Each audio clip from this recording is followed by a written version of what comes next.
আজকে ইউনূস কত নির্লজ্জ, তিনি ভারতকে অনুরোধ করেন শেখ হাসিনাকে থামাতে।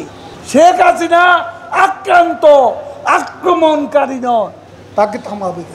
এই ইউনূস আমাদের জাতীয় স্মৃতিসৌধে যায়নি, এই ইউনূস আমাদের শহীদ মিনারে যায় না, এই ইউনূস করোনা জাতীয় কোনো দুর্যোগে এই দেশের মানুষের পাশে ছিল। তিনি এবার সাক্ষাৎকারে নতুন নির্বাচন দাবি করেছেন। চিনতে পেরেছেন? কোটা আন্দোলন, অগ্নিসন্ত্রাস, সাম্প্রতিক সহিংসতার সাথে এই বিবৃতির সংযোগ আছে কিনা তা ভেবে দেখা দরকার। স্বাধীন সার্বভৌম দেশের প্রধানমন্ত্রীকে বোঝানো, কি বোঝাতে তিনি ভারতকে বলেছেন, খোলাসা করে ইউনূস সাহেব আপনি বলবেন কি? আজকে ডক্টর ইউনূস শ্রমিকদের অর্থ আত্মসাৎকারী, তিনিও আজকে মাঠে নেমেছে। অতীতে যিনি রাজনৈতিক দল খুলে 111-এ সাড়া পাননি, যার বিরুদ্ধে মামলা চলমান, যিনি দেশের আইকনিক প্রকল্প পদ্মা সেতু নির্মাণের বিরোধিতা করেছিলেন, তিনি আবার সক্রিয়। আগে গোপনে করেছেন, এবার তিনিও এসেছেন প্রকাশ্যে। আমাদের বন্ধু আছে বাইরে, বাইরে আমাদের বন্ধু আছে, প্রভু নাই। আমাদের বিবেক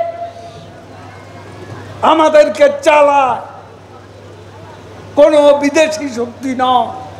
আজকে ইউনূস কত নির্লজ্জ, তিনি ভারতকে অনুরোধ করেন শেখ হাসিনাকে থামাতে। শেখ হাসিনা আক্রান্ত, আক্রমণকারী নয়, তাকে থামাবে। আক্রমণকারীদের থামান, যাদের সঙ্গে আপনি আছেন। বিবৃতি দিয়ে দেশের অভ্যন্তরীণ বিষয়ে হস্তক্ষেপের জন্য বিদেশিদের প্রতি আহ্বান জানান ডক্টর। এই ইউনূস আমাদের জাতীয় স্মৃতিসৌধে যায়নি, এই ইউনূস আমাদের শহীদ মিনারে যায় না। ঢালাইয়ে দৃঢ়তা, নির্মাণে নিশ্চয়তা, প্রিমিয়ার সিমেন্ট, ঢালাইয়ের রাজা।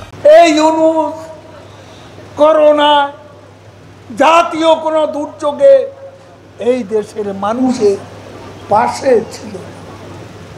ডক্টর ইউনূস আমাকে যখন মন্তব্য করতে বলেছে, তার সম্পর্কে আমি বলেছি তিনি আমাদের সুখে নেই, দুঃখে নেই, কষ্টে নেই, দুর্যোগে নেই, আমাদের দুর্দশায় নেই। আমরা কেন তাকে নিয়ে অযথা ভাবব? তাকে নিয়ে আমাদের ভাববার কোনো প্রয়োজন নেই।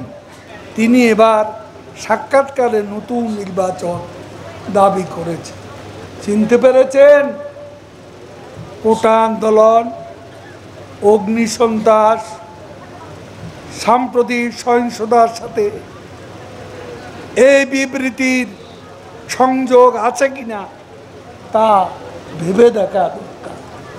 ডক্টর ইউনূস এদেশীয় সংস্কৃতি লালন করেন।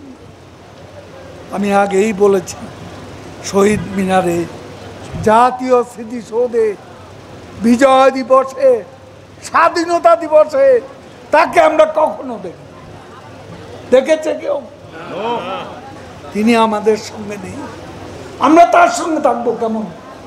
কেমন করে থাকবো? জাতির কোনো সংকট, সম্ভাবনা, তার ভূমিকায় দেশের জনগণ দেখতে পায় না।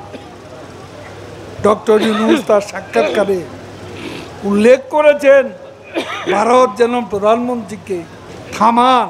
এ বক্তব্য অত্যন্ত আপত্তিকর। এদেশ স্বাধীন দেশ, প্রধানমন্ত্রী আর কেউ নয়, তিনি বঙ্গবন্ধু শেখ মুজিবের কন্যা।